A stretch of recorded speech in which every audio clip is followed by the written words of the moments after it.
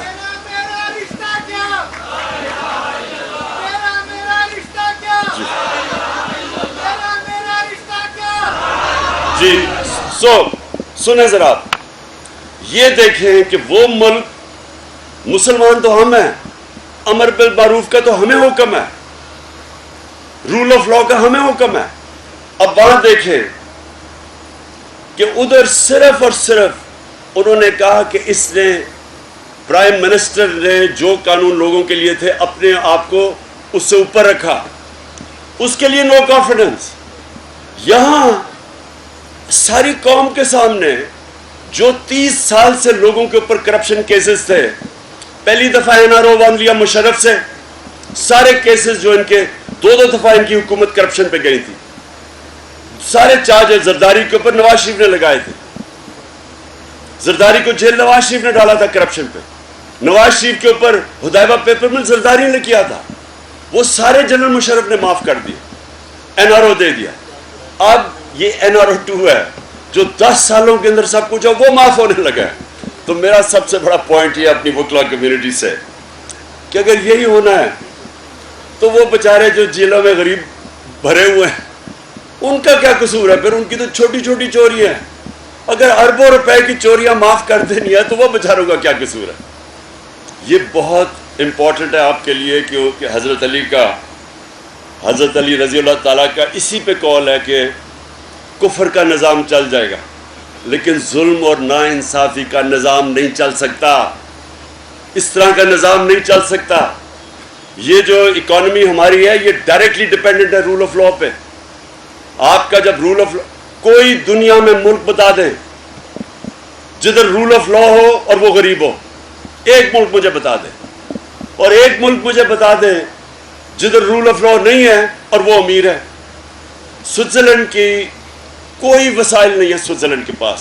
ہمارے جو northern areas ہے یہ سوئٹزرلینڈ سے دگنا سائز ہے اور اس سے بہت زیادہ خوبصورت ہے کیونکہ میں نے دونوں جگہ دیکھی ہوئی ہے. سوئٹزرلینڈ صرف پہاڑوں سے اور گایوں سے اور دودھ اور وہ چیز بنا کے وہ دنیا کا خوشحال خطہ ہے کیونکہ رول آف لا انڈیکس میں سوئٹزرلینڈ میں 99.9 رول آف لا انڈیکس ہے. آپ کو اور ہم سب کو شرم بھی آئے گی یہ سن کے کہ مسلمان دنیا شاید ہی کوئی مسلمان ملک ہے جس کا 20% سے زیادہ رول آف لا انڈیکس پہ ہے. ہم سب نیچے ہیں. ہمارا جنگل کا قانون زیادہ ہے کہ جس کی طاقت اس کی بھینس. اور یہاں آپ دیکھیں کہ یہ جو رول آف لا کی تباہی ہو رہی ہے اس لیے آپ سب کو رول آف لا کے ساتھ پاکستان کی اخلاقیات، ہماری مورل سٹینڈرڈ جو تباہ ہو رہی ہیں کہ آپ تباہ ہو گئے تھے سیکنڈ ورلڈ وار میں، دونوں 10 سال میں کھڑے ہو گئے کیونکہ وہاں اخلاقیات کو بوم نہیں کر سکے. وہ جب اخلاقیات اور موریلٹی ایک معاشرے کی انٹیکٹ ہے وہ پھر کھڑا ہو جاتا ہے. لیکن لیبنان، میں مثال لیبنان کی دیتا ہوں کہ میں آج سے کوئی 40 سال پہلے وہ دبئی کو کوئی نہیں جانتا تھا، سارے بیروت جایا کرتے تھے. سب سے مڈل ایسٹ کے اندر جو جگہ جانے کی تھی خوشحال وہ لیبنان تھا. آج لیبنان ایک فیلڈ سٹیٹ بن گیا ہے. 70% لوگ غربت کی لکیر سے نیچے چلے گئے ہیں. ایک وجہ ہے کرپشن، اور کرپشن ہے سمٹمز رول آف لا نہ ہونے کے. وہاں بھی طاقتور پیسے بنا رہے ہیں، ادھر بھی طاقتور قانون کے اوپر ہے. ادھر بھی صرف غریب لوگ جیلوں میں، غریب چور جیلوں میں جاتے ہیں. تو یہ جو نبی صلی اللہ علیہ وسلم نے جو سب سے زیادہ، میں ایک کوٹ کرتا ہوں ان کی حدیث کہ جو قوم طاقتور ڈاکوں کو نہیں پکڑتی اور صرف کمزور ڈاکوں کو پکڑتی ہے وہ تباہ ہو جاتی ہے. بیسکلی جدھر رول آف لا نہیں ہے وہ تباہ ہو جاتی ہے. تو میں آپ سب کو آج صرف اس چیز کے اوپر لانا چاہتا ہوں کہ جو اب ہمارے ملک میں ہو رہا ہے، رول آف لا کی دھجیاں اڑ رہی ہیں، کانسٹیٹیوشن تباہ ہو رہی ہے. مجھے یہ بتائیں کہ ایک رجیم چینج ہوا، لوٹے بنے، ملک کے بڑے بڑے کرمنلز کو اوپر لا کے بٹھا دیا. اور جب ہم نے پروٹیسٹ کیا، ہماری ہمیشہ پروٹیسٹ پرامن رہی ہے. کیا میں فیملیز کو انوائٹ کروں گا اگر میں کوئی انتشار کرنا چاہتا ہوں؟ عورتیں بچے ہماری پروٹیسٹ پہ آتے ہیں. آپ نے جس نے بھی دیکھا ہوگا ڈی چوک میں فیملیز آئی ہوئی تھی. مجھے یہ بتائیں کہ پاکستان کی تاریخ میں کب اس طرح کے پرامن پروٹیسٹ کے اوپر اس طرح کی فورس استعمال کی گئی؟ میں نے مارشل لا میں بھی دیکھا. مجھے جنرل مشرف کے دور میں نے جیل گزاری 7-8 دن، یہ اس لیے کہ وہ جب عدلیہ کی آزادی کے لیے ہم نکلے تھے، تو مجھے واحد لیڈر تھا، اس کو جیل میں ڈالا. لیکن میں نے اس کے کریک ڈاؤن میں بھی کبھی اس طرح کا ظلم نہیں دیکھا جو ادھر اب ہوا. عورتوں کو جس طرح انہوں نے ٹریٹ کیا، رات کے 2 بجے گھروں میں گھس گئے. یہ کون سا قانون ہے؟ کس قانون کے مطابق؟ ایک ویڈیو آئی اور میں اس بچے سے بھی ملا ہوں.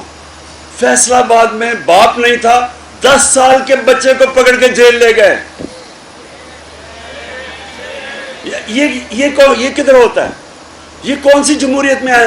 یہ کون سا قانون اجازت دیتا ہے؟ سارا ملک بند کر کے رکھ دیا. ہم نے فضل الرحمان نے 2 دفعہ لانگ مارچز کی.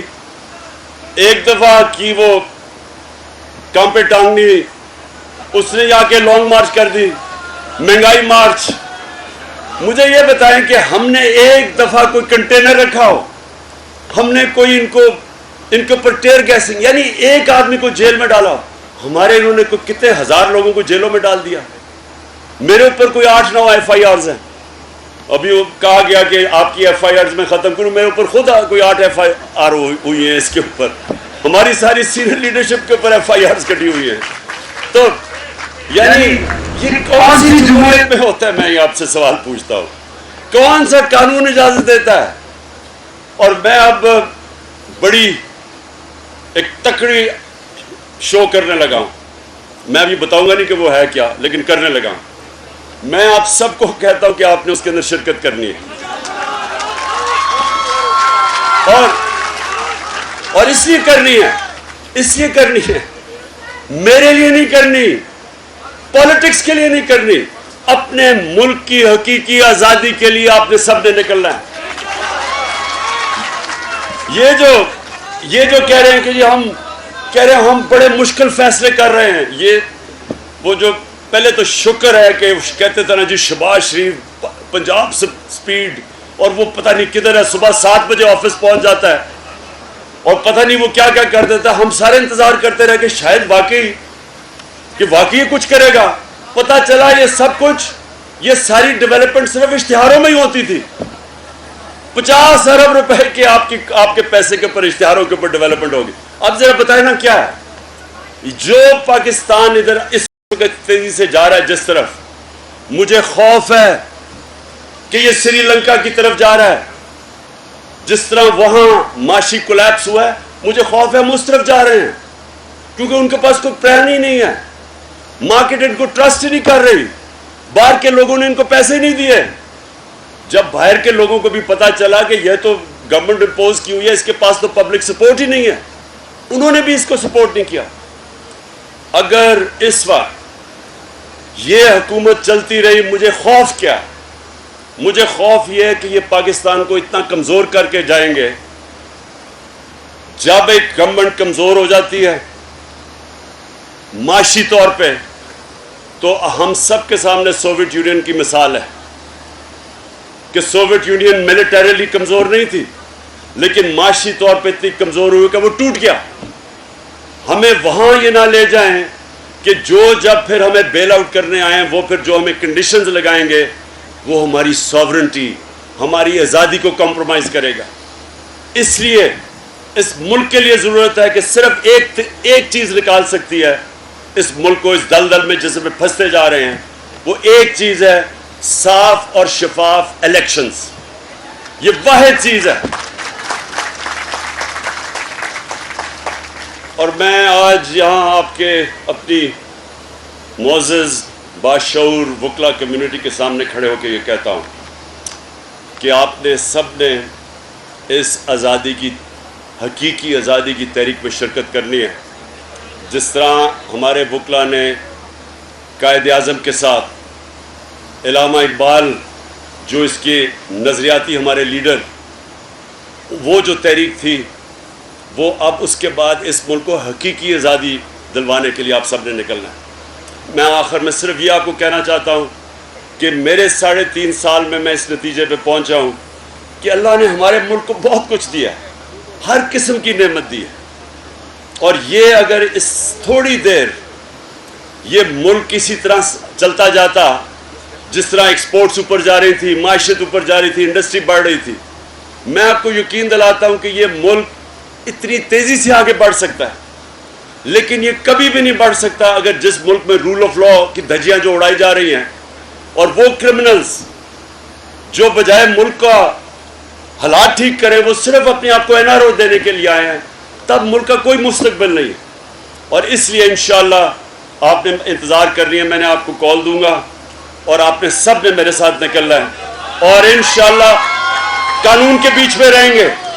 پرامن احتجاج ہوگا، لیکن شرکت انشاءاللہ آپ سب نے کرنی ہے. پاکستان زندہ باد.